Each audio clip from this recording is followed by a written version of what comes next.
Baik, terima kasih untuk presentasinya, Saudari Mulyani dan Edison.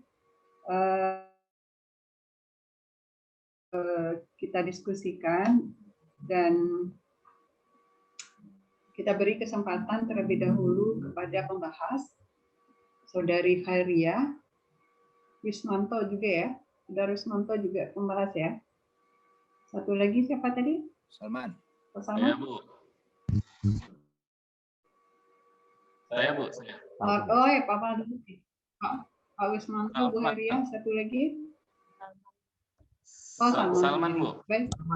Oke, silakan siapa yang pertama ingin menyampaikan komentar dan tanggapannya terhadap presentasi yang sudah disampaikan Saudara Edison dan Mulyani. Saya coba, Bu. Salman. Ya, silakan. Iya, ini kepada Bapak Saudari Ibu Mulyani, yang terhormat Bapak Prof. Nazir, Ibu Helmiati.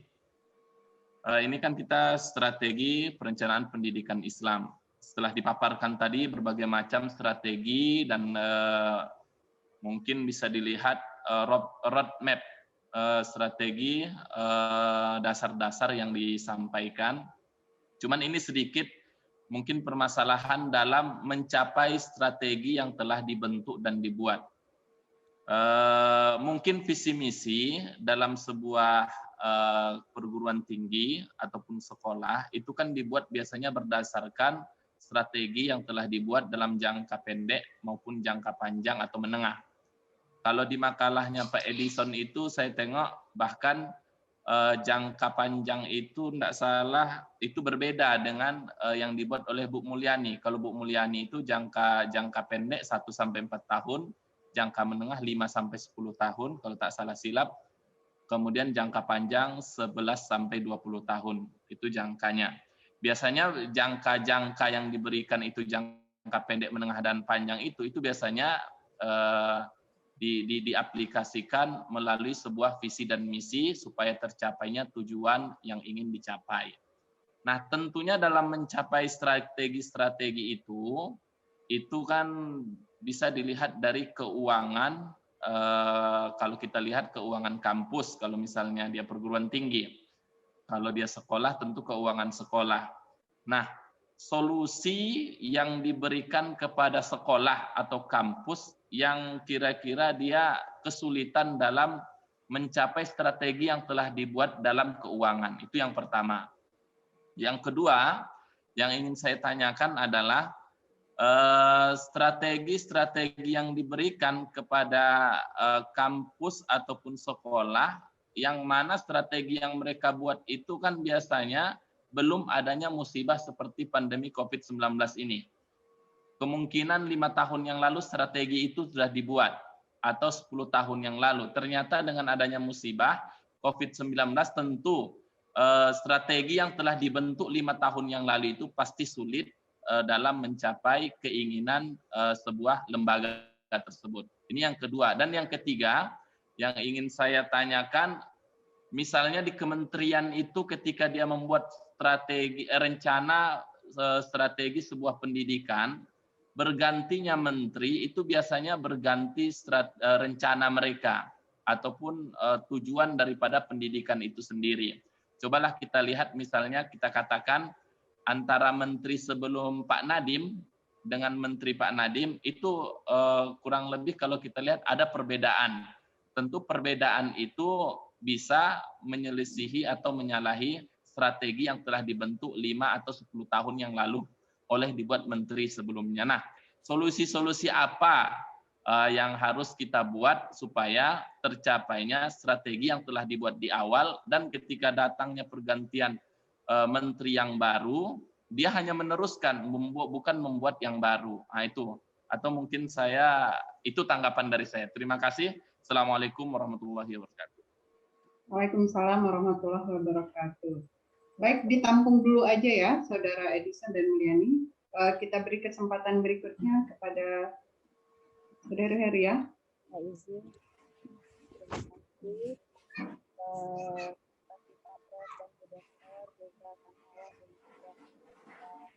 Suaranya kurang jelas ya. Iya, mungkin nggak usah pakai headset. Kadang dengan headset malah terbatas. Oke, gimana Bu? Bisa Bu? Ya, lebih clear. Terima kasih Pak Prof dan Bu Dokter. Terima kasih juga kawan-kawan yang sudah presentasi. Ini mini paper ya, makalah yang sangat strategis kalau menurut saya. Karena kita dalam waktu beberapa menit saja sudah banyak dapat memahami informasi-informasi. Saya sendiri sebetulnya hanya terlibat dalam bagian-bagian kecil pernah gitu ya dalam perencanaan strategis dan belum betul-betul memahami secara komprehensif apa itu perencanaan strategis pendidikan. Akan tetapi dari penjelasan Bu Mul dan Pak Edison tadi, saya ingin mulai dari istilah strategis. Strategis ini artinya menguntungkan. Jadi kalau posisi strategis suatu wilayah itu dia menguntungkan karena dekat dari bahan baku dan dekat dari pasar dalam hal perdagangan. Karena awal dari filosofi dari perencanaan strategis ini kan memang bidang ekonomi gitu. Nah, pada perencanaan strategis yang melibatkan kebutuhan lembaga, baik lembaga pendidikan maupun lembaga pemerintah, itu juga yang menjadi dasar utama yang harus dijadikan patokan untuk membuat perencanaan, itu adalah hal yang menguntungkan. Apa yang akan menguntungkan bagi lembaga tersebut. Di sini saya ingin mencoba melihat pada peta konsep yang disajikan oleh Pak Edison tadi. Ada 3 jenis perencanaan pada sebuah lembaga, yaitu rencana induk dan rencana strategis dan rencana kerja. Artinya posisi rencana strategis di sini menginduk pada rencana induk. Nah, dalam hal ini mungkin terkait dengan pertanyaan dan tanggapan dari Pak Salman tadi, juga kita ingin lihat apa yang terjadi pada lembaga kita sendiri, Pak Prof. Ya. Ketika Bu Mulyani menceritakan siapa yang harus terlibat di dalam sebuah perencanaan strategis, saya menemukan konsep yang mengambang gitu. Siapanya kalau menurut Bu Mulyani adalah semua orang yang ada di lembaga itu gitu, atau suatu tim ya dari anggota yang ada di lembaga itu. Nah, ini menemukan kejelasannya agak lebih rinci pada Pak Edison, yaitu harus ada kepala sekolah di situ. Artinya memang harus ada kriteria tertentu orang-orang yang memiliki kebijakan, ya, memiliki pemahaman tentang lembaga itu untuk melihat hal-hal yang strategis untuk pengembangan lembaga, ya, perwakilan guru dan sebagainya. Nah, dalam hal ini kita bawa kepada lembaga UIN kita. Saya ingat betul perjuangan Pak Prof dalam hal penentuan visi misi dan juga integrasi di UIN itu, kalau menurut saya itu adalah rencana induk gitu. Apa yang terjadi ketika kepemimpinan telah berganti seperti yang digambarkan oleh Pak Salman tadi. Nah, ini seperti apa sebuah perencanaan strategis yang pada penggal waktu yang belum selesai visi itu tercapai, tapi ada perubahan lagi. Tadi Pak Edison memberi contoh BINUSIA itu ya, BINUS itu menarik gitu. Rencana strategis mereka adalah hal-hal yang memang sangat konkret gitu, 4 tahun selesai gitu. Nah, konkretisasi ini diupayakan oleh rektor terakhir kita ya, dengan mengubah visi itu dengan cara berpikir beliau itu gini.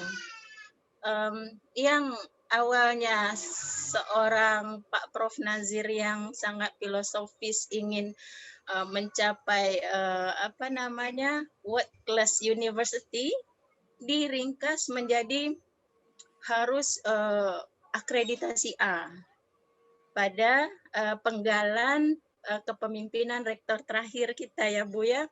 Mungkin Bu Dokter pasti lebih sangat memahami hal ini. Akan tetapi di sini akan nampak oleh kita sebuah rencana strategis terhadap rencana induk ini sangat berpotensi terjadinya reduksi dan juga pelemahan terhadap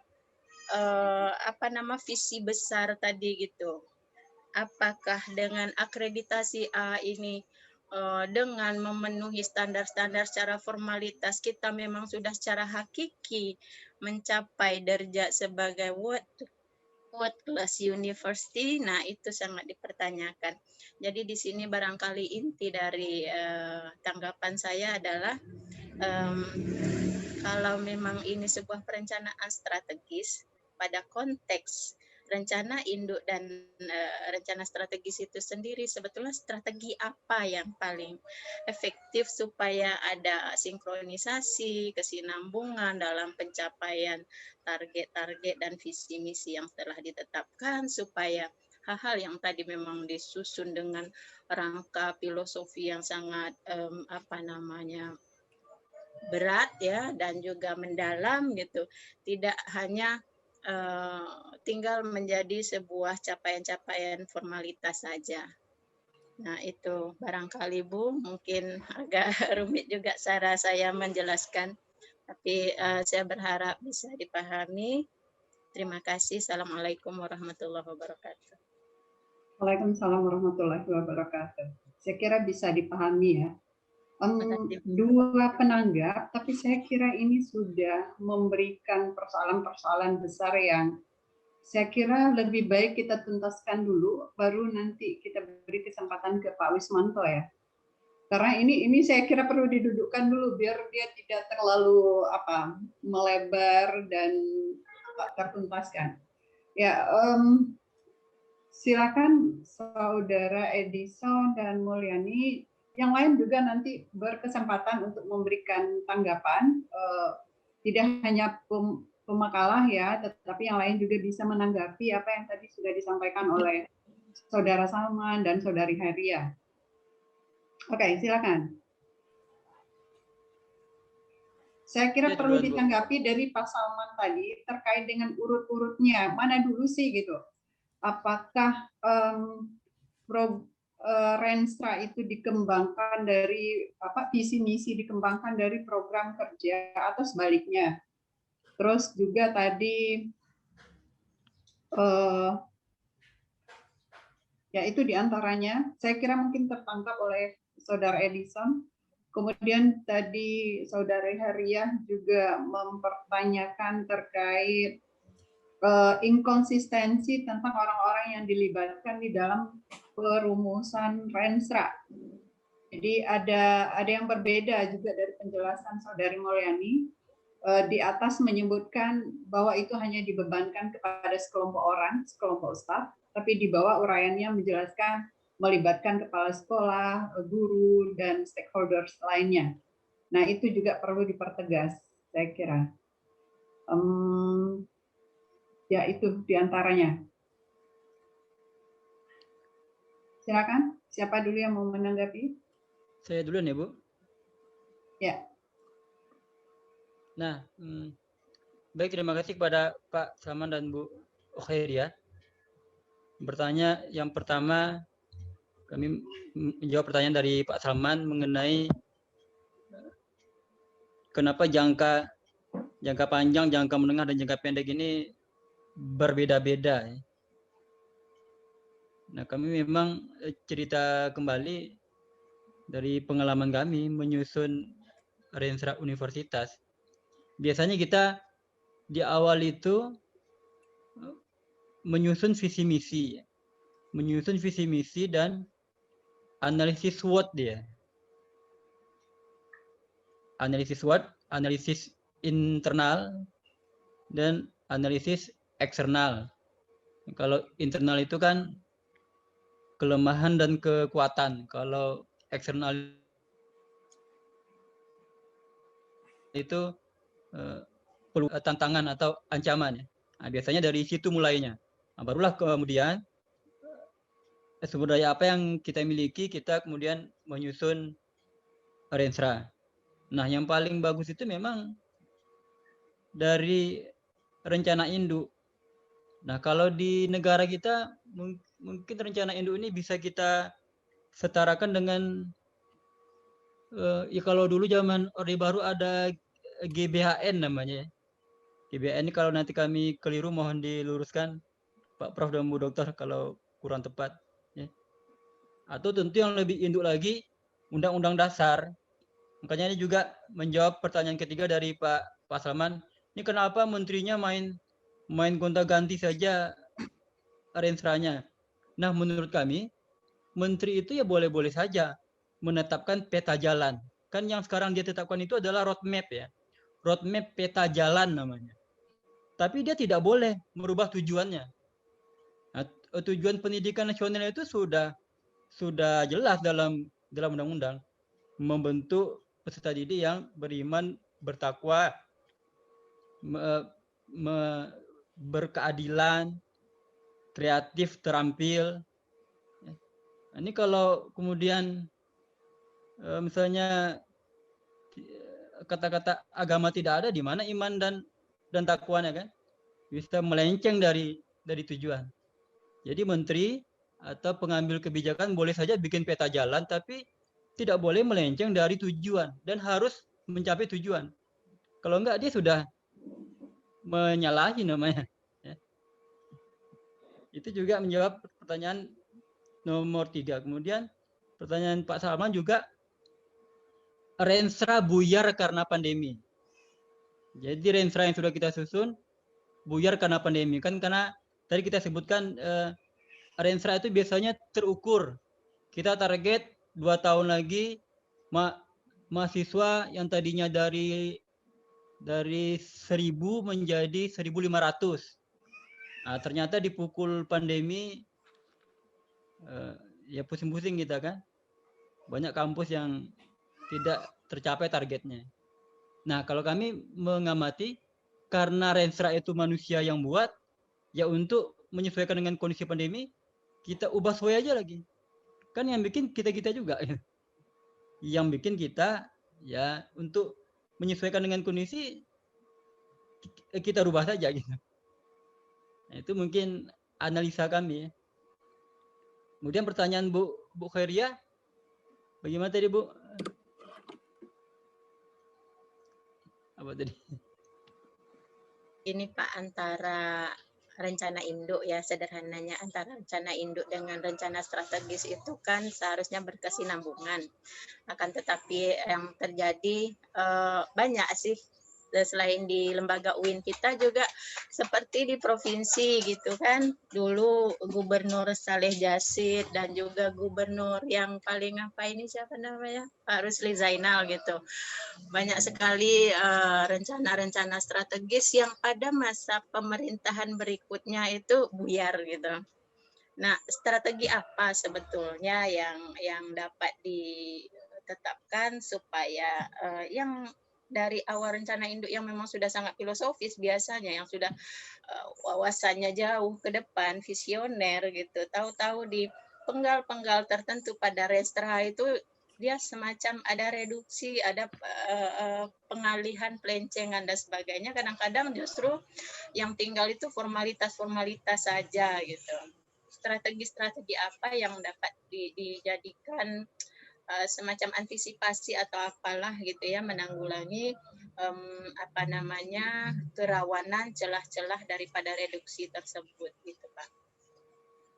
Ya kalau kami tadi melihat contoh dari Bu Khairia, sudah ditetapkan misalnya world class university, tapi ternyata rektor yang baru cuma sibuk mengejar akreditasi A.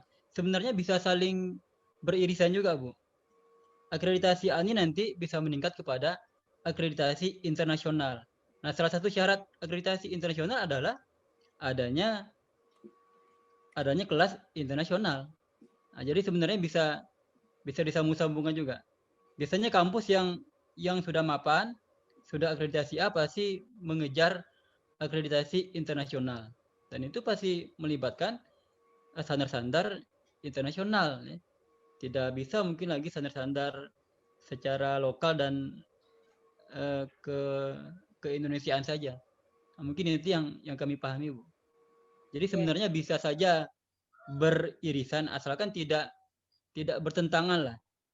tidak bertentangan dengan core values-nya. Ini kalau kita lihat di negara kita ini ada arah-arah ke sana. Ini saya mohon maaf aja, ini kita forum diskusi ya. Iya. Sudah ada kita lihat arah-arah melenceng dari core values bangsa ini. Jadi tujuan pendidikannya bisa-bisa nggak tercapai. Iman dan takwanya ditaruh di mana gitu. Wallahu a'lam. Ya, saya kira ada beberapa poin yang perlu di-highlight ya, diperjelas dari yang sudah disampaikan tadi itu. Pertama, perlu penegasan bahwa langkah pertama dalam menyusun Renstra itu kan harus jelas dulu visi misi lembaga, visi misi organisasi atau lembaga pendidikan. Nah, kemudian itu yang lebih tinggi dari Renstra, di mana rencana induk pengembangan itu juga landasannya adalah visi misi organisasi tadi atau visi misi lembaga pendidikan. Dan RIP itu tadi kalau dipertanyakan oleh Pak Salman masa durasinya atau masanya yaitu bisa mencapai 10 sampai 20 tahun.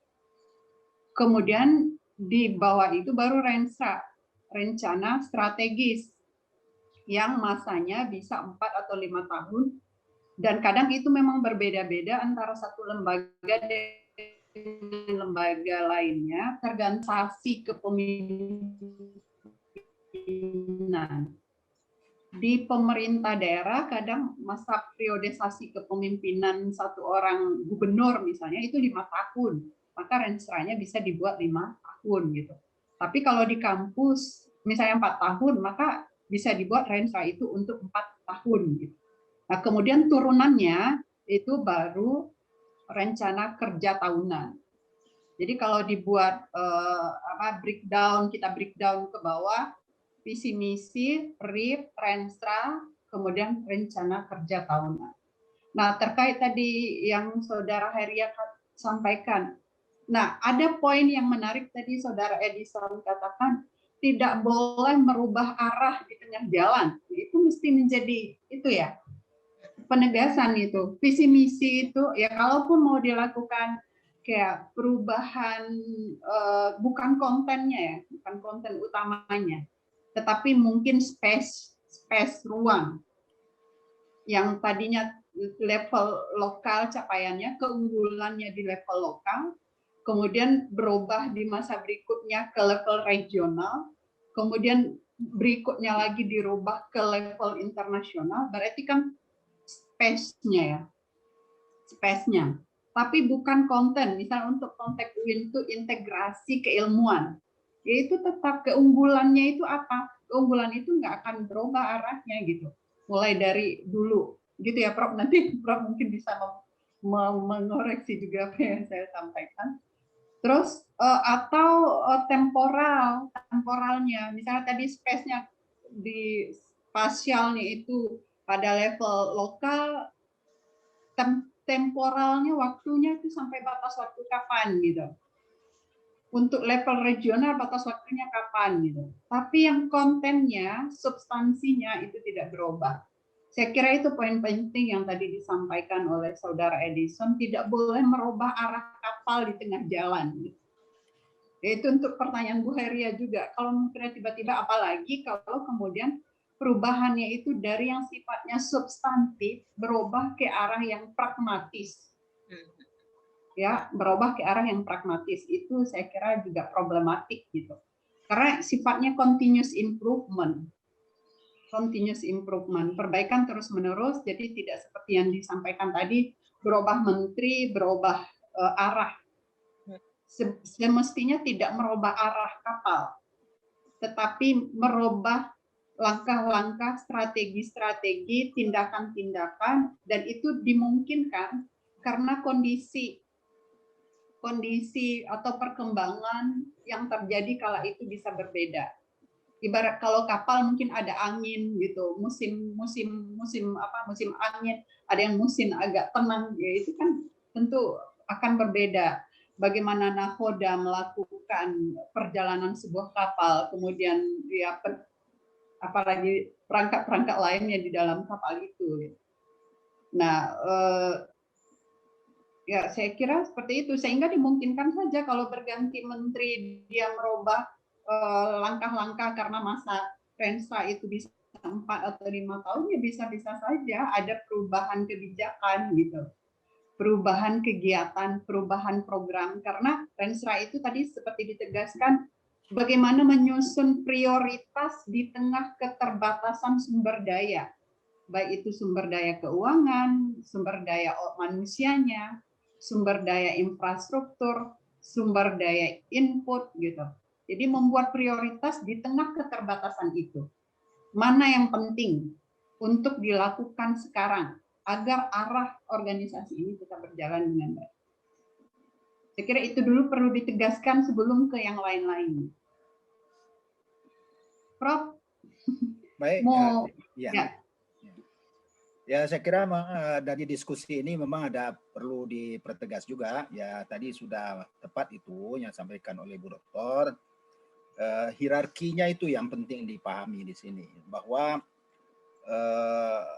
memang kita harus menetapkan sebuah lembaga atau bahkan negara sendiri pun ya, lembaga itu lebih bisa kecil, bisa menengah, bisa besar gitu ya, itu harus menetapkan arah tujuannya, dan itu kesepakatan yang tidak boleh dibongkar pasang begitu saja tanpa ada persetujuan yang lebih yang substantif tentunya.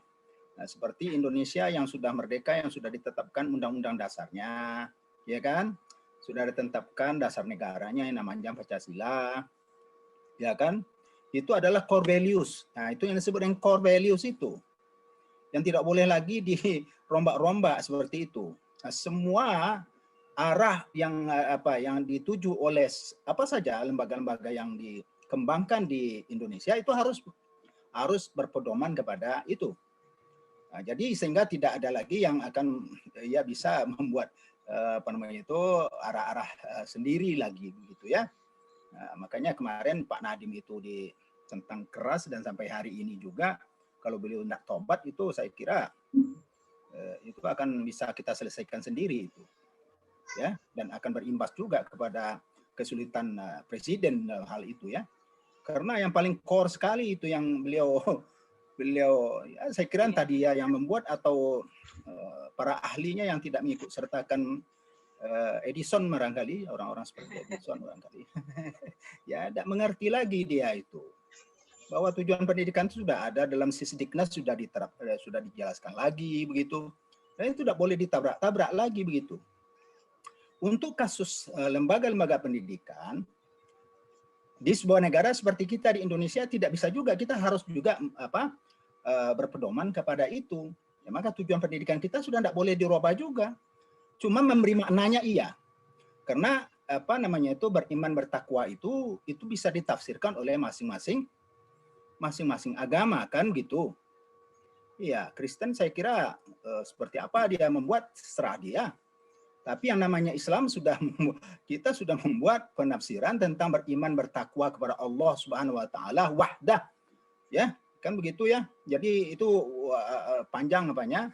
Dan itu sebenarnya core values yang tidak bisa, dan akhirnya kan kita sudah tahu itu bahwa core values pendidikan kita adalah membentuk manusia yang religius ya, kemudian berakhlak mulia, cerdas, kemudian tanggap, bertanggung jawab dan sebagainya ada di dalam Sisdiknas itu. Maka turunan-turunannya itulah yang kita buatkan perencanaan-perencanaannya. Nah, tadi itu tepat itu pada lembaga-lembaga di mana kita seperti UIN umpamanya. Yaitu kita memang memiliki satu core values yang tidak boleh tapi ini perlu dikoreksi nih. Tidak hanya pada integrasi keilmuan. Ya, itu kan hanya pemicu, tetapi integrasinya juga pada pendidikannya. Jadi dua sisi di situ, pada keilmuan dan pendidikan. Ya, keilmuan itu kenapa dulu dikotomi terjadi? Karena itu ya sudah kita ketahui lah ya, sejarahnya yang luar biasa yang sudah dibelokkan oleh pandangan barat, itu paradigma itu yang membelokkan itu. Dan itu memang berdampak kepada pendidikan. Pendidikannya apa? Terjadi dualisme sistem pendidikan di negeri-negeri Islam. Itu akibat dari dikotomi terhadap ilmu. Ya kan? Ini ilmu agama, ini ilmu umum. Akhirnya semua negara di dunia Islam pada waktu itu ya semacam sepakat tidak mengerti bahwa oh kalau begitu ada lembaga pendidikan agama, ada lembaga pendidikan umum.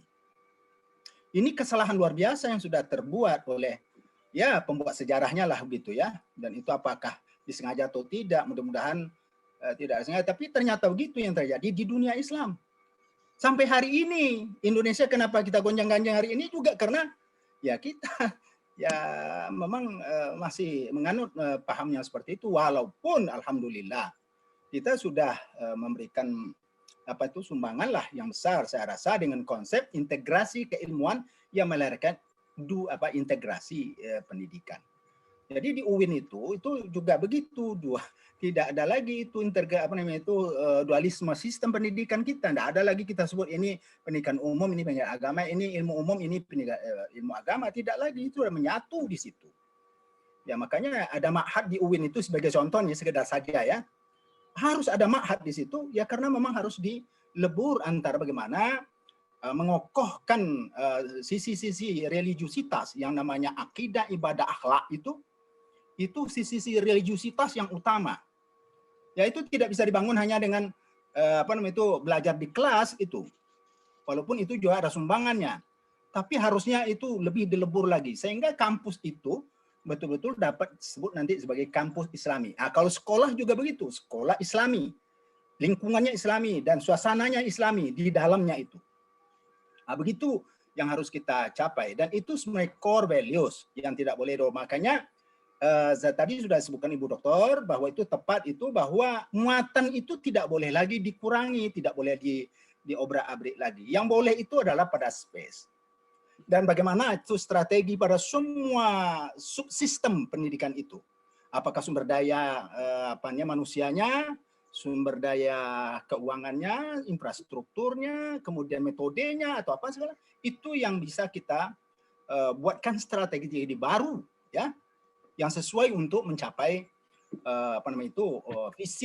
visi kita.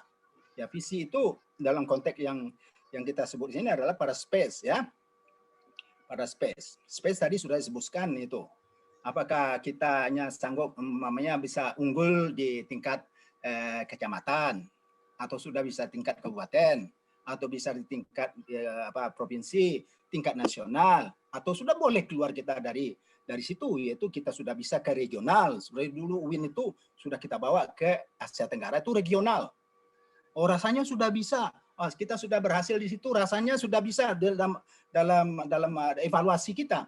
Maka kita majukan lagi ke menjadi visi yang space unggul di tingkat internasional. Tapi core values-nya tetap, itu dalam integrasi keilmuan dan integrasi pendidikan Islami. Nah, itu dia. Jadi tidak boleh lagi itu diobrak karena itu filosofinya ya, itu filosofinya. Ya kenapa IAIN dirobahnya di UIN itu ada filosofi yang seperti ini, tidak boleh lagi. Kalau tidak ada UIN namanya lagi. Nah, begitulah kira-kira ya untuk lebih perjelasnya. Nah, begitu juga negara ini tidak boleh dirobah oleh seorang Nadim itu tidak bisa ya. Nah, itu itu berbahaya luar biasa, itu presiden pun tidak boleh merubah, itu bisa diturunkan oleh masyarakat itu ya, karena itu akan melencengkan tujuan negara kan begitu, melencengkan tujuan pendidikan, itu berbahaya luar biasa. Maka ini harus dipilah-pilah ini dalam konteks yang seperti ini. Nah, ini yang mungkin perlu penegasan nanti ini pada jangka panjang, jangka pendek dan jangka menengah dan jangka pendek ya. Makanya itu jangka itu ada milestone istilahnya. Walaupun kita sebut jangka panjang, itu juga masih milestone lagi untuk jangka panjang berikut lagi kan begitu. Jadi milestone tidak akan habis-habisnya. Kalau jangka panjangnya pendidikan Islami itu ya akhirat saja ujungnya nanti. Ya kan? Ya ujungnya akhirat memang. Ya. Jadi tidak ada. Tapi dalam konteks kemajuan dunia kita bersaing karena kita harus ada competitiveness di dunia ini. Maka kita harus buat misi untuk bagaimana visi ya, untuk bagaimana kita bisa berdaya saing di tingkat apa yang bisa kita buat daya saingnya itu. Kalau sudah bisa tingkat global ya global. Makanya visi UIN itu kita mau buat nih, kita bisa bersaing tingkat global, global university namanya, ya kan? Atau world class university, atau memang international class university. Begitu juga sekolah-sekolah, saya kira seperti itu ya, untuk tidak merancukan yang lain. Jadi penegasan seperti itu saya kira yang perlu diapakan lagi. Terima kasih Bu Dokter. Baik, terima kasih Prof. Berikutnya Saudara Mulyani, saya kira perlu mempertegas tentang orang-orang yang dilibatkan di dalam perumusan Renstra. Ini tadi juga pertanyaan komentar dari Saudari Heri. Silakan. Ya, terima kasih Bu Dokter dan Prof. Yang saya sampaikan tadi itu seharusnya, semestinya yang terlibat dalam penyusunan Renstra Satuan Pendidikan itu adalah suatu tim yang di dalamnya itu ada kepala sekolahnya, ada gurunya, ada tata usahanya, ada komitenya. Nah, itu yang seharusnya.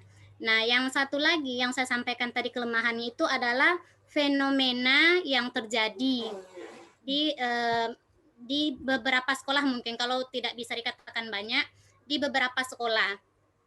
Ketika melakukan penyusunan Renstra, itu yang dibebankan hanya kepada tata usahanya saja gitu, tanpa yang lain terlibat. Seperti yang disampaikan Ustaz Edison tadi, karena mungkin kebiasaan copy paste dari searching Google dan segala macamnya gitu. Jadi yang dibebankan hanya tata usahanya saja. Nah, itu terjadi di beberapa sekolah gitu. Nah, semestinya memang ada suatu tim untuk menyusun Renstra tersebut. Kalau di sekolah itu ada kepala sekolahnya, ada guru, komite, dan yang lain-lain. Pokoknya semua pihak yang terkait dengan pelaksanaan pendidikan di satuan pendidikan tersebut. Nah, yang saya sampaikan tadi, yang kelemahan itu adalah hasil penelitian yang dilakukan oleh Mayang Sari Lubis. Nah, dia menemukan fenomena terjadi dan juga fenomena di sekitar kita sebenarnya terjadi di satuan-satuan pendidikan itu. Makanya penyusunan Renstra itu menjadi suatu kelemahan. Salah satunya itu hanya dibebankan kepada satu pihak saja. Nah, itu dia, itu sebenarnya penjelasannya, Bu. Jadi bukan sebenarnya tidak konsisten antara yang di atas dengan yang di bawah, tapi yang seharusnya terjadi adalah yang seperti yang disampaikan Ustaz Edison tadi, ada kepala sekolahnya, ada guru, dan berbagai pihak yang terkait itu. Nah, selanjutnya tadi jadi bentar, ditegaskan dulu yang itu.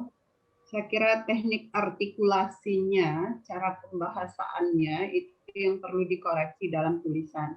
Jadi tadi katanya itu hasil riset yang bersifat spesifik. Itu tidak bisa digeneralisir untuk pembicaraan kita yang bersifat general. Jadi mestinya kelemahan itu tidak terjadi bila secara ideal mengikuti aturan siapa yang seharusnya dilibatkan di dalam merumuskan Renstra. Jadi secara teknis bisa aja dibentuk tim untuk membahasakan. Tetapi sebelum pembahasan oleh tim, itu sudah di bawah leading manager.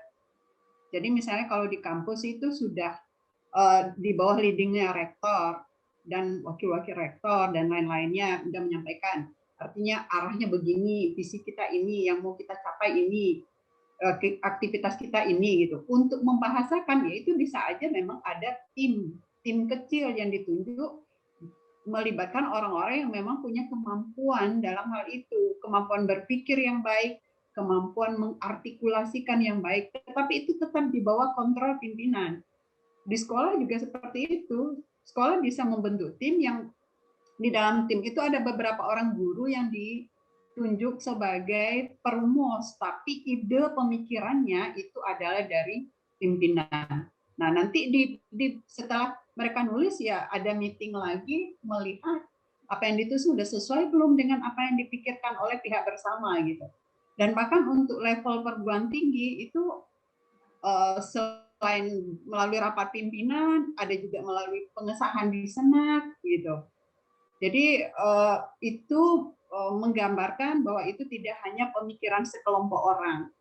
tetapi melibatkan leader, pimpinan, dan stakeholder, bahkan ya orang-orang yang punya posisi-posisi penting di dalam organisasi itu. Ya, oke. Jadi itu cara penulisannya yang saya kira perlu dikoreksi lagi. Ya. Terima kasih Bu Dokter. Oke, silakan. Ada tadi yang mau yang pertanyaan Pak Salman tadi terkait bagaimana dengan lembaga yang kesulitan di bagian keuangan. Ada pertanyaan itu tadi ya Pak Salman ya. Nah, saya coba menjawab, nanti kalau ada yang menambahkan atau ada yang meluruskan silahkan. Terkait keuangan itu saya rasa ketika suatu lembaga ingin melakukan penyusunan Renstra, kan terlebih dahulu sudah dilakukan analisis terhadap lembaga tersebut, apa kelemahannya, apa kekuatannya, apa peluang yang ada, kemudian apa tantangan yang akan dihadapi, kan sudah dikaji seharusnya gitu. Jadi menurut saya keuangan menjadi salah satu yang sudah dianalisis atau yang sudah dikaji dalam lembaga tersebut. Nah, seharusnya tidak terjadi kendala dalam keuangan. Misalnya suatu lembaga dalam segi keuangan hanya mampu kira-kira melakukan program kerja sampai di titik B misalnya. Harusnya mereka tahu karena sudah melakukan analisis gitu. Nah, kenapa bisa terjadi kekacauan di segi keuangan? Mungkin balik lagi ke yang tadi, ada beberapa lembaga memang mencontek, istilahnya mencontek lah Renstra yang telah dilakukan oleh lembaga lain yang secara keuangan mungkin sangat berbeda dengan lembaganya gitu. Makanya terjadi kekacauan di bidang keuangan. Kalau memang betul-betul dilakukan analisis terlebih dahulu sebelum menyusun Renstra, saya rasa di keuangan harusnya tidak terjadi masalah karena akan disesuaikan dengan kemampuan mereka, baik itu sumber daya manusianya ataupun sumber daya keuangan dan sumber daya yang lain-lainnya. Demikian. Oke, jelas ya. Jadi kan udah dilakukan self evaluation atau penilaian terhadap existing condition sebelum Renstra itu. Oke, yang lain ada satu lagi tadi siapa? Ya, Prof, silakan Prof. Iya, apa namanya, kalau masalah itu ya kan semuanya akan berkelindan dia. Masalah keuangan itu juga berkelindan dengan Renstra itu sendiri. Iya, jadi jangan kan ada istilah itu program follow money atau money follow program itu seperti apa mau diapakan itu. Nah, sekarang harusnya itu money itu mengikuti program dia. Jadi jangan uang dulu, jangan dia program. Jadi program itu kalau dalam konteks ini ya Renstra itu ya harus dibuat, dan nanti kan tahunannya itu kan program kerja yang juga itu akan menghasilkan sisi-sisi keuangan yang bisa diraih kan begitu. Ya, apalagi kalau di pemerintahan ya sebenarnya seingat saya sebenarnya sejauh mana kita sanggup membuat Renstra yang baik, kemudian kita ajukan itu, kemudian diterima oleh pihak-pihak, itu akan menjadi dasar ya. Tapi ya harus diukur juga bayang-bayang setinggi badan itu. Jadi tidak boleh juga kita ingin seperti apa, tapi padahal sumber keuangan kita hanya seperti itu. Ya makanya kalau di universitas sekarang ya pemerintah memberikan keleluasaan. Nah, saya termasuk yang paling awal saya rasa ya mengambil kesempatan itu untuk bagaimana Universitas Winsuska itu menjadi BLU ya. Di BLU. Ya, kalau tanpa BLU dia tidak akan sanggup itu, karena semua duit kita yang kita kumpulkan itu disetor ke kas negara, dan untuk mengambilnya baru kita apalagi, dan itu pun tidak akan dapat kita raih lagi, paling 60% saja. Tapi dengan BLU duit itu tidak akan disetor ke kas negara, kas negaranya ada di universitas sendiri. Nah ini kan ada peluang-peluang itu bagi universitas yang tidak sanggup membuat seperti itu, ya memang akan kewalahan itu ya, akan kewalahan. Itu juga sekolah-sekolah barangkali bagaimana sumber-sumber dana yang bisa dapatkan. Kalau swasta saya kira itu memang terserah mereka itu kan. Nah, tapi kalau yang negeri juga harus panjang juga ini pemikiran kita untuk mendapatkan yang begitu-begitu. Nah, jadi saya kira berkelindan lah begitu ya. Untuk Renstra itu tidak menghabiskan dana besar-besaran, betul itu. Jadi jangan dibuat image bahwa untuk Renstra itu akan menghabiskan anggaran yang tidak. Ya sebenarnya relatif saja itu kan, relatif itu. Dibuat besar bisa juga dan tidak juga bagus Renstranya. Nah, dibuat kecil kadang-kadang itu malah bagus Renstranya karena orang di situ pada ikhlas semua ya mau berjuang untuk meningkatkan reputasi institusinya. Nah, ingat ini bahwa sebenarnya Renstra ini dalam rangka pengembangan. Tadi Bu Dokter sudah menjelaskan itu. Ini dalam rangka pengembangan institusi ya. Jadi jangan lupa itu. Seperti itu sebenarnya ya. Jadi buatlah image yang nanti untuk masalah keuangan ini. Saya rasa enggak miskin-miskin betul kita ini rasanya. Dan kita memang enggak miskin harusnya kan. Cuman dimiskinkan saja kita nih oleh orang-orang yang ingin menguasai negeri kita ini. Nah, ini harus ditumpas habis tuh dengan Renstra kita gitu. Harusnya kan begitu. Ya, oke lah begitu ya. Renstra kita juga menghasilkan nanti orang-orang yang iman takwanya kuat, tetapi juga dia cerdas dan dia masuk di dalam sistem gitu. Dan bisa merubah sistem. Gitu. Nah, sistem itu ya saya kira politik ya. Jadi jangan alergi lagi dengan politik, karena ada itu orang membuat rumus bahwa agama tidak bercampur baur dengan politik. Itu kan bahaya luar biasa itu, karena selama ini kan itu yang dijadikan paradigma gitu ya. Politik itu haram diikuti oleh orang-orang beragama ini seolah-olah begitu. Padahal agama itu ya saya rasa itu holistik sifatnya, tidak boleh kita cerai-beraikan itu. Semua kegiatan apa saja itu adalah sisi agama di situ, termasuk masalah negara kan. Negara ini ya harus digarap oleh orang-orang yang ngerti tentang agama dan harus orang-orang yang seperti itu yang mengasuhnya gitu. Kalau tidak ya habis kita. Saya kira begitu ya, biar agak emosi sedikit. Baik Bu Dokter, teruskan. Terima kasih Pak. Jadi keywordnya ya benar itu keywordnya program follow the money or money follow the program. Nah, program tadi sebaiknya money follow the program. Artinya apa? Lembaga pendidikan juga harus punya usaha profit. Jadi tidak mengandalkan hanya dari yang turun dari langit gitu. Jadi harus ada ikhtiar, punya usaha-usaha profit sehingga dan pimpinannya jadinya harus gesit. Ya. Kalau kampus WR2, rektor WR2 channel sana sini gitu, kerja sama ini dan itu sehingga ya berupaya untuk mencari program yang tadi direncanakan itu bisa tercapai. Ya, jadi itu. Kalau dari PLU ini itu salah satu bentuk program. Oke. Terima kasih, Prof. Berikutnya silakan. Yang disampaikan Saudari Heria dan ada satu lagi, siapa yang kelompok ini? Si Wismanto. Wismanto, Prof. Yang Heria dan Salman sudah selesai, kita beri kesempatan kepada Saudara Wismanto. Silakan. Baik, Assalamualaikum warahmatullahi wabarakatuh.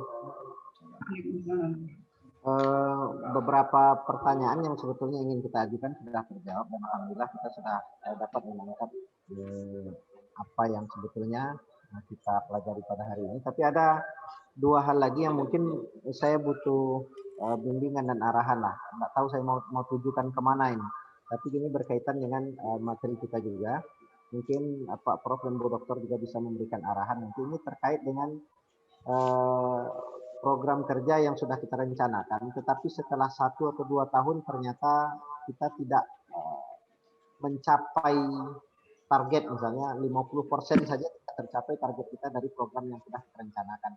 Nah, itu strategi seperti apa yang mesti kita lakukan, mengingat kalau sudah sampai 4 tahun nanti kondisinya juga tidak membaik, tentu akan berefek buruk terhadap lembaga.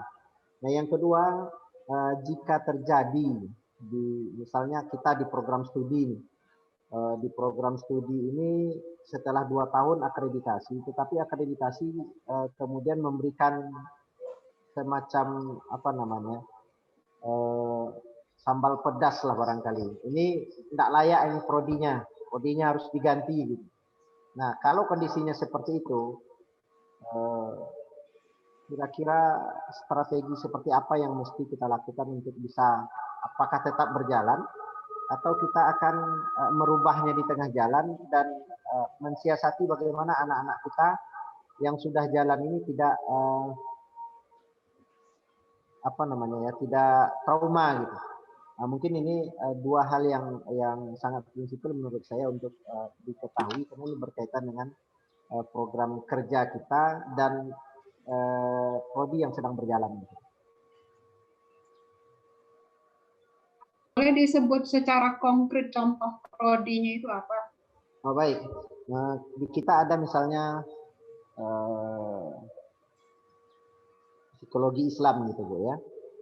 Nah, kemudian di dalamnya dosen-dosen yang mengajar atau yang mengampunya mungkin bukan dari psikologi Islam atau PGMI, kemudian dosen-dosennya itu dari PAI. Nah di tengah jalan ini nggak bisa ini PGMI harus ganti PAI gitu, atau ini psikologi Islam nggak bisa harus ganti psikologi saja gitu. Nah, kalau kondisinya seperti itu, rencana seperti apa yang bagus dilakukan, kemudian apa solusinya gitu. Oke. Baik. Saya kira sudah jelas ya.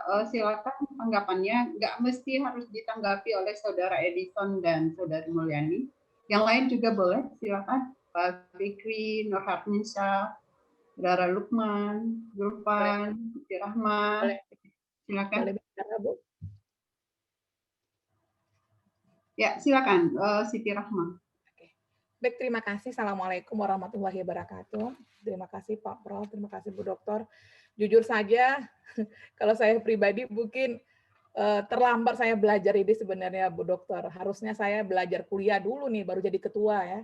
Tapi kenyataannya saya jadi ketua senat nih Prof. Bicara nih ketua senat nih. Jadi ketua dulu ya Prof. Prof Nazir mungkin tahu sekali itu bagaimana. Ada kata terlambat. Tidak ada. Ya betul. Betul Bu Dokter, tidak ada kata-kata terlambat. Education. Jadi saya memang ketika mata kuliah ini memang merinding-merinding aja gitu, perasaan aduh kok seperti ini kiranya jadi pimpinan gitu. Dan memang sebenarnya secara sebagian besar itu memang sudah saya jalani Bu Dokter. Namun memang dari pengalaman-pengalaman tadi itulah barangkali juga ilmu yang terbaik buat kita. Jadi mungkin saya sedikit menanggapi mungkin ada beberapa yang teman-teman sampaikan. Karena memang semua yang kita rencanakan itu kan tidak ya mungkin ada sebahagian yang mungkin perguruan tinggi atau sekolah itu bisa menjalankan, tetapi barangkali banyak juga sekolah atau perguruan tinggi yang tidak bisa menjalankan. Memang ujung-ujungnya memang uang, tetapi mungkin sedikit berbagi ilmu, sharing ilmu, barangkali dengan uang, tanpa uang pun, walaupun kita punya uang sedikit, rencana itu bisa kita jalankan. Kenapa saya katakan seperti itu? Memang sebagai orang yang memegang kendali atau pimpinan, memang itu memang sangat berperan sekali. Mungkin Prof mungkin sangat berpengalaman sekali masalah ini ya Prof ya. Jadi memang kita tidak boleh menganggap uang itu segala-galanya dalam menjalankan rencana-rencana kita. Saya melihat ketika kampus yang saya pegang itu memang tidak ada uang, barangkali kita ada sisi-sisi yang lain yang bisa kita munculkan. Misalnya SDM gitu. SDM pendidik yang kita miliki. Barangkali dari SDM itu barangkali bisa membantu bagaimana mungkin merealisasikan apa-apa rencana-rencana yang bisa kita buat. Jadi mungkin itu yang saya sampaikan yang pertama. Kemudian bagaimana ketika ada rencana-rencana itu tidak sesuai? Kita kan ada evaluasi. Jadi pengalaman kita ada dua evaluasi. Ada evaluasi per semester, ada evaluasi per tahun. Ketika masa pandemi, memang saya rasa semua perguruan tinggi itu memang merasakan, baik itu di negeri maupun di swasta, apalagi macam perguruan tinggi saya yang kecil gitu. Namun barangkali ketika kita melakukan evaluasi per semester, itu memang kita sudah melakukan strategi apa?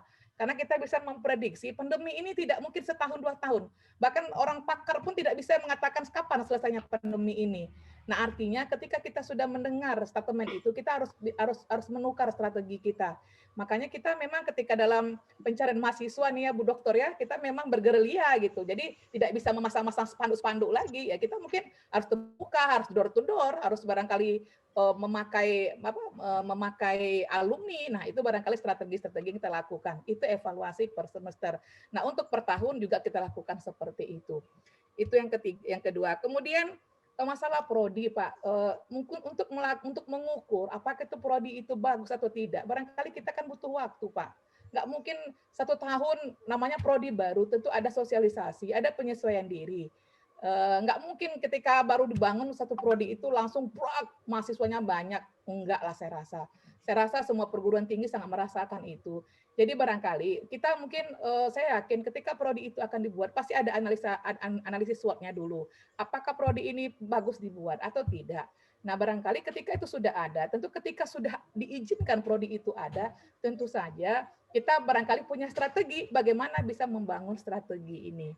Barangkali itu mungkin Bu Dokter, Pak Profesor, saya memang sekali lagi saya ucapkan terima kasih. Memang ilmu ini sangat berguna buat saya, walaupun sisa pemimpinannya cuma tinggal berapa bulan lagi. Mudah-mudahan ini bisa menjadikan satu pengetahuan yang amat berharga bagi saya. Terima kasih Bu Dokter, Pak Profesor. Assalamualaikum warahmatullahi wabarakatuh. Waalaikumsalam warahmatullahi wabarakatuh. Oke, ya itu pengalaman Bu Siti Rahma ya, Cici. Silakan yang lain mau menanggapi tadi pertanyaan Pak Wismanto itu bagaimana seandainya Renstra itu tidak tercapai atau ada problem-problem misalnya program studi yang mesti ditinjau ulang kembali apakah akan dilanjut atau dirubah. Nah ini silakan. Ya, mungkin baik saya beri komentar lah sedikit Pak Bu Broton. Halo? Iya, Prof. Nah, ya. Ya, memang pertanyaan Pak Wismanto ini sudah meloncat ini ke lebih dari materi yang hari ini. Karena hari ini sebenarnya baru brainstorming itu apa, itu strategi planning, kita pahami seperti apa. Kemudian apa urgensinya, apa fungsinya, siapa saja yang terlibat untuk merumuskan strategi planning itu, kan gitu. Hari ini kan. Ini kalau sudah sampai begini ini sudah masuk ke topik yang lebih baru lagi nih. Nah, bagaimana nanti? Kan di situ kan memang membuat strategi planning itu kan boleh sama dikatakan itu ijtihad juga itu, ijtihad jama'i malah. Jadi orang-orang yang ada di sana itu memang orang-orang yang memiliki visi ya, dia visioner, dia memiliki ilmu rekayasa masa depan gitu. Jadi Anda ini sebenarnya diharapkan menjadi ya ini kalau tanda petiknya tukang ramal ini. Ya, ahli prediksi masa depan, ya, karena yang kita bicarakan masa depan ini, ya kan, tapi berpijak tentu pada masa lalu dan masa sekarang. Nah, di situ pentingnya kemarin kita bincangkan strategi planning itu tidak bisa ujuk-ujuk dibuat begitu saja tanpa didahului oleh apa yang kita sebut dengan self evaluation namanya itu ya, evaluasi diri yang tadi sudah disebutkan di dalamnya ada analisis SWOT ya tentang bagaimana the real condition atau the existing condition pada lembaga yang kita mau buatkan renstranya itu, kita rumuskan renstranya itu, kan begitu. Nah ini kalau yang dipertanyakan Wismanto tentang bagaimana dalam 2 tahun renstra yang sudah kita buat itu macet ya gitu kira-kira begitu ya, programnya macet begitu dan tentu dengan sebab barangkali ya. Nah, tentu ini kan harus dilihat dari dulu. Nah, apakah kesalahan itu pada renstra yang begitu menggebu-gebu ya, yang tidak disesuaikan dengan kemampuan, ataukah itu memang ada ya post measure ya yang membuat begitu, katakanlah musibah yang tidak kita inginkan kan gitu ya. Nah kalau itu namanya musibah yang tak kita inginkan datang dan kita tak bisa prediksi, bahwa itu memang seluruh dunia pun tidak ada ilmunya itu ya. kecuali dibuatkan apa namanya itu upaya untuk bersama kembali mengevaluasi apa yang kita buat itu. Nah, seperti sekarang pandemi lah gitu ya. Pandemi ini kan tidak ada yang memprediksi nih, ya. Tidak ada yang memprediksi. Tidak tahu saya orang di dunia ini apakah ada ya, katanya ada begitu. Ini dibuat-buat Pak katanya kan begitu ya. Nah, tidak tahu juga kita apa ya benar apa tidak itu. Nah, tapi kalau memang terjadi yang seperti itu, ya tentu harus dikaji itu apakah renstranya yang terlalu besar ukurannya, ya tak sesuaikan dengan ukuran badan begitu. Tadi saya bilang ya ukur bayang-bayang sepanjang badan begitu. Jadi itu memang tidak mungkin bisa kita, dan itu ya yang apa namanya itu ini art juga, ini seni juga untuk bagaimana itu membuat strategi-strategi.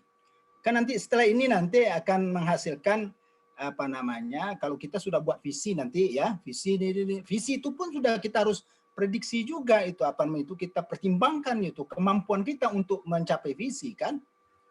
Dengan tadi apa namanya itu didasarkan kepada analisis SWOT kita.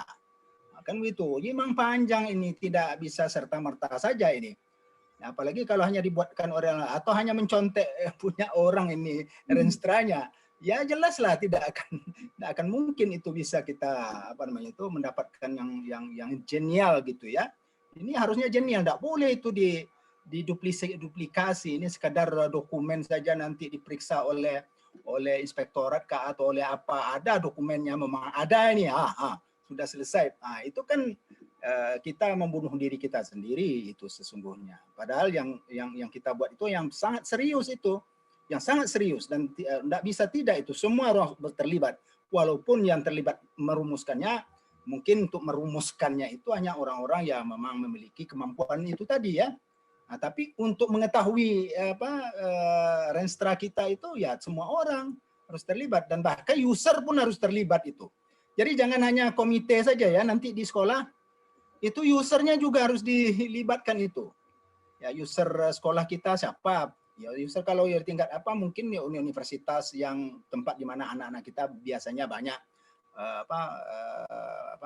melanjutkan studi atau dunia usaha atau apa saja yang memang menggunakan tamatan-tamatan kita kan itu stakeholdersnya ya, siapa orang-orang yang terlibat di dalamnya itu kita mintakan pandangan-pandangan mereka sehingga nanti kekurangan-kekurangan yang lama itu bisa kita apakan lagi. Apa namanya itu kalau akreditasi yang tak layak itu ya inilah memang di situ antara anak ayam dengan ayam saja itu. Ya pemerintah ini kadang-kadang tak paham juga nih mana yang anak ayam, mana yang telur, mana yang ayamnya betul begitu. Untuk membuat apa namanya itu jurusan baru yang belum pernah ada selama ini dan tidak ada tamatannya juga. Ya kan? Umpamanya PGMI dulu. PGMI ya, saya ingat itu. Nggak ada S2 PGMI di dunia ini. Ya kan? Nah, mau dicari dosennya dari PGMI yang tamat dari PGMI kan nggak ada. Nah, maka waktu itu dia ada semacam ya rukhsah lah, orang-orang yang nyerempet sedikit dia memiliki kompetensi itu dibolehkan ya untuk menjadi dosen. Dengan catatan nanti ada universitas yang mendirikan S2 PGMI, S3-nya bahkan kalau begitu ya kan begitu.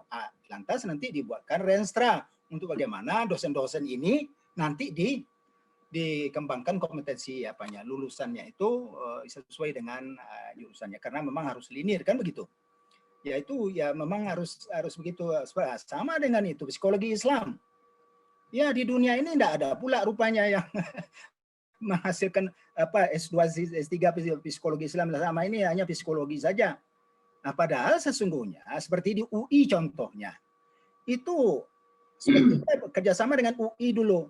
Itu orang-orang UI itu banyak yang sudah memasukkan value-value Islam itu ke dalam psikologinya. Saya ingat betul itu. Pak Sukiyat namanya dulu, Pak Ramdon namanya, ada 4 orang itu. Itu ahli-ahli psikologi, tapi sudah memasukkan nilai-nilai Islam dalam psikologi di UI. Walaupun tidak disebutnya psikologi Islam. orang-orang yang begitu-begitu kan boleh itu kita ambil itu. Nah, ini kadang-kadang akreditornya yang tak mengerti. Nah, makanya untuk akreditasi itu saya rasa ini Ban PT ini juga harus dijewer juga itu orang-orang itu. Ya, supaya paham juga. Jadi jangan dikirim sembarang orang, ini orang-orang non muslim dikirim ke UIN. Bagaimana akan cocok dengan core kita? Akhirnya mereka ya memunculkan sisi-sisi emosional yang lain terhadap penilaian, kan begitu ya. Nah, itu yang tidak bisa juga kita terima, dan itu juga kita nasihatkan banyak itu kepada Ban PT juga itu, supaya itu orang-orang yang paham lah dengan kita gitu. Ya, bukan orang yang sekongkolnya, yang paham gitu ya. Ya, saya kira itu nanti akan kita bincangkan ini lagi bagaimana merumuskan strategi, kan ada nanti itu. Setelah kita merumuskan visi misi sama, akan ada kita bagaimana cara merumuskan isu-isu strategic issues. Itu ada teorinya. Nah, di buku yang sudah di-share itu oleh Ibu Doktor itu ada di situ. Setelah isu strategik itu bagaimana breakdown-nya nanti menjadi program-program strategis. Itu program-program strategis. Nah, itu belum aksi di situ. Program strategis akan melahirkan ini program-program yang bisa dilaksanakan ya tiap tahun atau 5 tahun, kan begitu. 5 tahun dan tiap tahun itu kegiatan-kegiatannya. Begitu ada breakdown-nya ke depan itu. Jadi sehingga memang ilmu ini akan memberikan masukan dan tidak bisa sembarangan menetapkan isu strategis saja, itu kan tidak mudah juga kan. Itu pada semua lini, semua, kalau sekarang namanya pada semua standar kependidikan kita. Di bidang sumber dayanya, di bidang kurikulumnya, di bidang sumber sarprasnya, metodologinya, dan segala macam, semua yang berkaitan dengan standar pendidikan itu. Itu akan kita buatkan strateginya itu, isu-isu strategisnya. Ya kan begitu, mana yang sudah bagus ya kita kembangkan, ya, pertahankan, mana yang kurang itu kita nanti akan ada ilmunya sendiri itu ya setelah kita bahas nanti. Jadi harus bersabar Pak Wismanto ini. Oke, baik Prof, makasih Prof. Ya. Baik, terima kasih. Karena waktu ya, saya kira karena mereka ini masih akan lanjut ke mata kuliah berikutnya. Oke. Saya hanya ingin menyampaikan sedikit closing remark ya terkait strategic planning. Jadi saya kira kan kata kuncinya itu strategik. Kalau tadi Bu Heria bilang berasal dari disiplin ekonomi, tapi dari buku Bob Coe yang saya share di grup itu dia mengatakan kata strategik itu come from the military usage. Jadi sesungguhnya diambil dari istilah militer tadinya. Jadi strategic artinya strategic planning artinya perencanaan yang disusun dengan kiat-kiat, taktik-taktik, langkah-langkah dan strategi-strategi yang jitu gitu. Karena itu memang butuh kemampuan meramal masa depan gitu. Karena kan membuat keputusan sekarang dengan pertimbangan konsekuensi masa depan. Nah, itu memang seperti yang Prof katakan, itu butuh orang-orang yang memiliki kemampuan berpikir dan kemampuan prediksi yang baik dengan mempertimbangkan existing condition, dengan mempertimbangkan ketersediaan sumber daya yang ada kala itu dan yang mungkin dicapai untuk masa yang akan datang. Karena kalau dirumuskan dengan seperti itu, jadi tidak juga terlalu muluk-muluk, juga tidak unrealistik, tapi mesti realistik. Maka diharapkan Renstra itu tidak terbengkalai di tengah jalan, gitu. Jadi tidak hanya menjadi pedoman yang tidak bisa dipedomani, melainkan menjadi pedoman kegiatan yang bisa dipedomani untuk jangka menengah.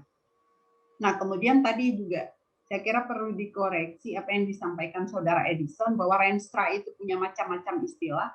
Saya kira ya Renstra sudah fix ya, orang menggunakan istilah rencana strategis. Kalau ada namanya rencana pengembangan, yaitu mungkin dimaksudkan rencana induk pengembangan, yaitu yang atasannya, di mana Renstra di breakdown dari RIT. Dan di bawahnya lagi itu program kerja tahunan. Jadi kalau beda-beda istilah nanti malah ambigu. Selama ini ya kalau rencana strategis ya itu memang rencana strategis atau Renstra di mana-mana itu sudah familiar, baik di lembaga pendidikan maupun di lembaga bisnis dan perusahaan. Saya kira istilahnya sama. Bahkan dalam bahasa asing pun di buku-buku yang kemarin kita share, mereka juga menggunakan istilah strategic planning. Gitu. Saya kira gitu kita akhiri ya, Prof. Ya, saya kira sudah saatnya. Ya, terima kasih. Mohon izin ditanya sedikit, Bu Dokter. Ya. Untuk makalah kami nanti minggu depan itu landasan dan prinsip-prinsip dan strategi pendidikan Islam. Itu udah saya cari apanya agak kesulitan nampaknya. Di buku mana, PDF kita cari juga sulit landasan dan prinsip-prinsipnya itu. Yang Bu Dokter share juga setelah saya terjemahkan, entah saya menerjemahkannya salah gitu ya. Panduannya maksudnya awalnya. Kira-kira referensi ini, Prof. Ya perlu dibaca lagi. Kemudian kalau ada juga sih yang berbahasa Indonesia, nanti saya coba share di grup. Dan saya nggak punya hard copy-nya karena ini bukunya tidak dalam bentuk soft file yang berbahasa Indonesia. Silakan dicari di toko buku. Saya sendiri juga nggak punya gitu. Saya lebih sekarang zaman yang soft file ini lebih enak, murah, gratis gitu, dan itu publish internasional. Yang Springer, Scopus itu kan luar biasa sekarang gitu, dan kita bisa batasi kita mau yang terbitan terakhir kita bisa pilih gitu. Nanti saya tunjukkan judul bukunya, silakan nanti dicari ke toko buku atau di perpustakaan gitu. Tapi saya kira dari yang kemarin itu ada ya dasar-dasar dan prinsip-prinsipnya. Tinggal nanti yang mana sih yang bicara itu yang perlu jeli juga gitu. Terjemahkan semua, Pak. Kenapa? Perlu terjemahkan semua, Bu. Terjemahkan semua kan? Iya, nanti ya Iya, oke. Nanti saya share di grup di WhatsApp. Mohon maaf, Bu. Baik. Ada lagi sebelum itu? Sekedar mempertegas dan mengkonfirmasi konsultasi Pak Salman tadi, beliau bilang landasan dan prinsip strategi perencanaan. Kalau pemahaman saya kemarin, landasan dan prinsip perencanaan strategis dalam menyusun rencana strategis. Itu mana yang benar, Bu? Saya cek dulu ya. Strategic planning. Ada yang buka file itu enggak? Strategic planning. Oke. Silabus. Apa kemarin istilahnya ya? Landasan dan prinsip dalam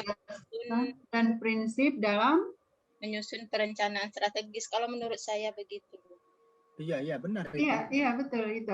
Landasan dan prinsip. Kalau tadi Pak Salman landasan dan prinsip strategi perencanaan. Jadi apa sama itu? Ya itu kan enggak akan dapat itu sama. Ya mungkin pembahasannya sedikit di redaksinya ya. Ya. Itu landasan dan prinsip-prinsip penyusunan ya. Iya penyusunan strategic planning itu. Iya. Jadi apa saja yang harus kita lihat di situ, titik landasannya dan prinsip-prinsip apa yang harus kita jadikan pegangannya kan gitu ya. Dan itu tidak boleh sembarangan juga membuat strategi planning kan. Iya. Tidak sesuai dengan yang dipahami orang sedunia, nanti kan kita tentu akan jadi malu sendiri juga itu. Iya. Ya itu jadi penting agar Renstra itu applicable. Nggak seperti yang disampaikan Pak Wismanto itu di tengah jalan ternyata nggak bisa dilaksanakan. Kenapa? Karena landasan dan prinsip-prinsip. Itu salah satunya salah satu. Iya. Salah satunya. Ya, salah satu. Iya. Ya. Oke, baik. Terima kasih untuk kita semua, terutama Prof yang sudah share ilmunya untuk kita semua. Mari kita tutup pertemuan ini dengan membaca hamdalah.